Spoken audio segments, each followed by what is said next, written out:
Hello, everyone. Let's try this again. I just recorded the video, but it wasn't recording. So welcome again to our 21 Ways to Read a Tarot Card by Mary Greer.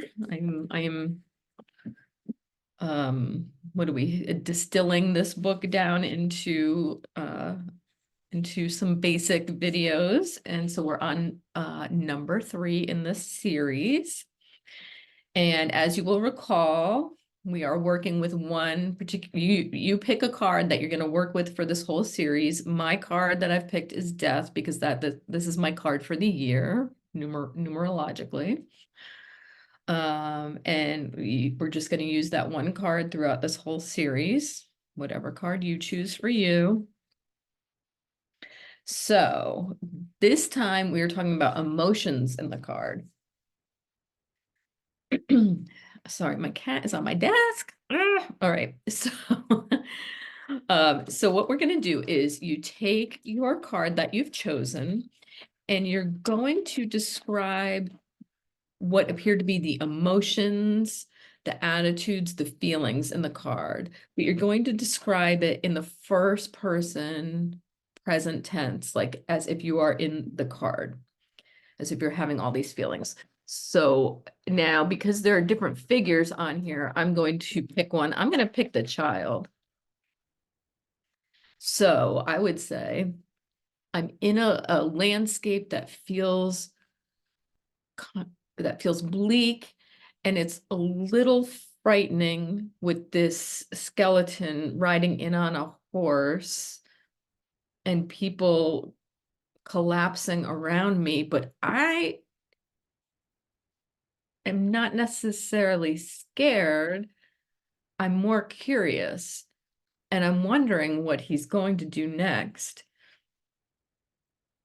And even though it feels a little bleak, I know that when he rides through, the sun is going to come up and it's going to be a sunny day. And that makes me feel hopeful.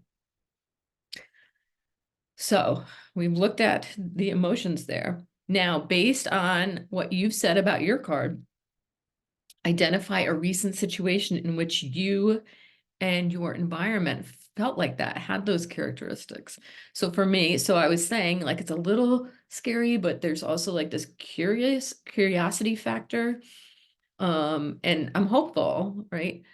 So for me, I would say a recent example of this is I was going to a high school to lead an after school group in mind body skills. It's for their mindfulness club. And I had no idea what to expect. The teacher was like, it could be one kid, it could be 30 kids. And she, it was just really like up in the air who was going to be there. Were they going to feel engaged?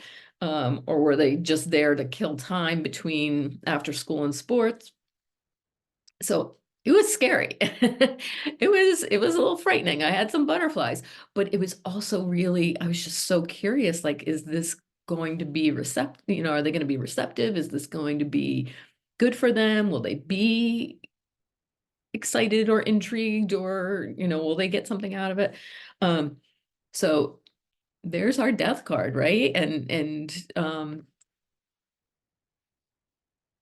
what's interesting to me is I never, when I read, the death card is very much about out with the old, in with the new, right? It's a card of transformation, but I never really thought about the emotions tied to it. So this is a really great exercise. I really encourage you to do this, and see what comes up.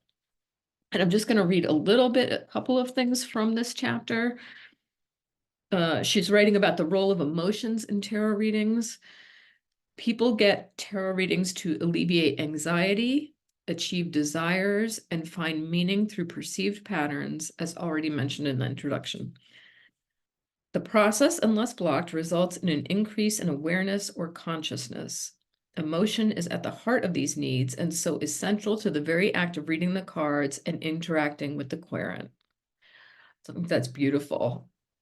People get tarot readings to alleviate anxiety, achieve desires, and find meaning through perceived patterns. Yes, yes, yes. Let's see what else. It's not just facial expressions or bodily postures that indicate emotion. A red hat or red cloak suggests that passions are involved. Water implies a flow or welling up of deep feelings.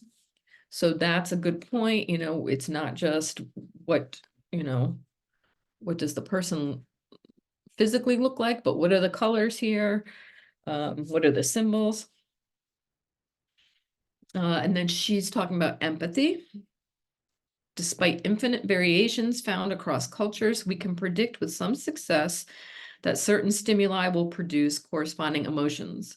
That is why tarot cards are so powerful. The images induce emotions that a tarot reader can, to some extent, predict. This is all the more powerful because most tarot readers are highly empathic. Hello, everyone, right?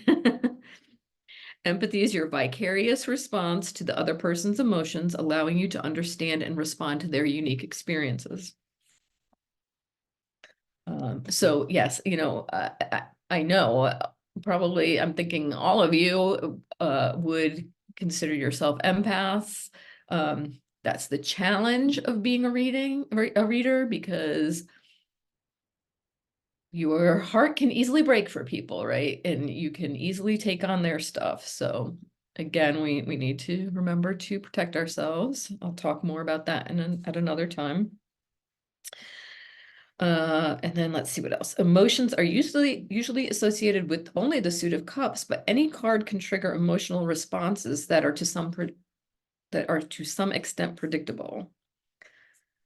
The best tarot readers are usually gifted empaths who use their emotional genius, consciously or unconsciously, as a major component of their intuitive and communicative skills. Absolutely. So what does that mean? It doesn't mean that you're like sitting there, like, necessarily sobbing with the other person, although that can happen, for sure. But it means that you understand where they're coming from, right? And you can connect with them, and offer guidance through the cards, not telling about you, not injecting your own opinions necessarily into the reading, but holding that space, letting them be seen and heard, and connecting the story. So there's something else I wanted to say, and now I can't remember what it is. What was it? I don't know. Well, if I think of it, I'll let you know. So there we go. I encourage you to try this activity. It's interesting and adds yet another layer to our readings. And then the next in 2 weeks, our next chapter, our next section will be on the story of the cards. So layers on top of layers, right? So if you have any questions, any comments, please feel free to put them in the chat. All right. Have a great day, everybody. Bye.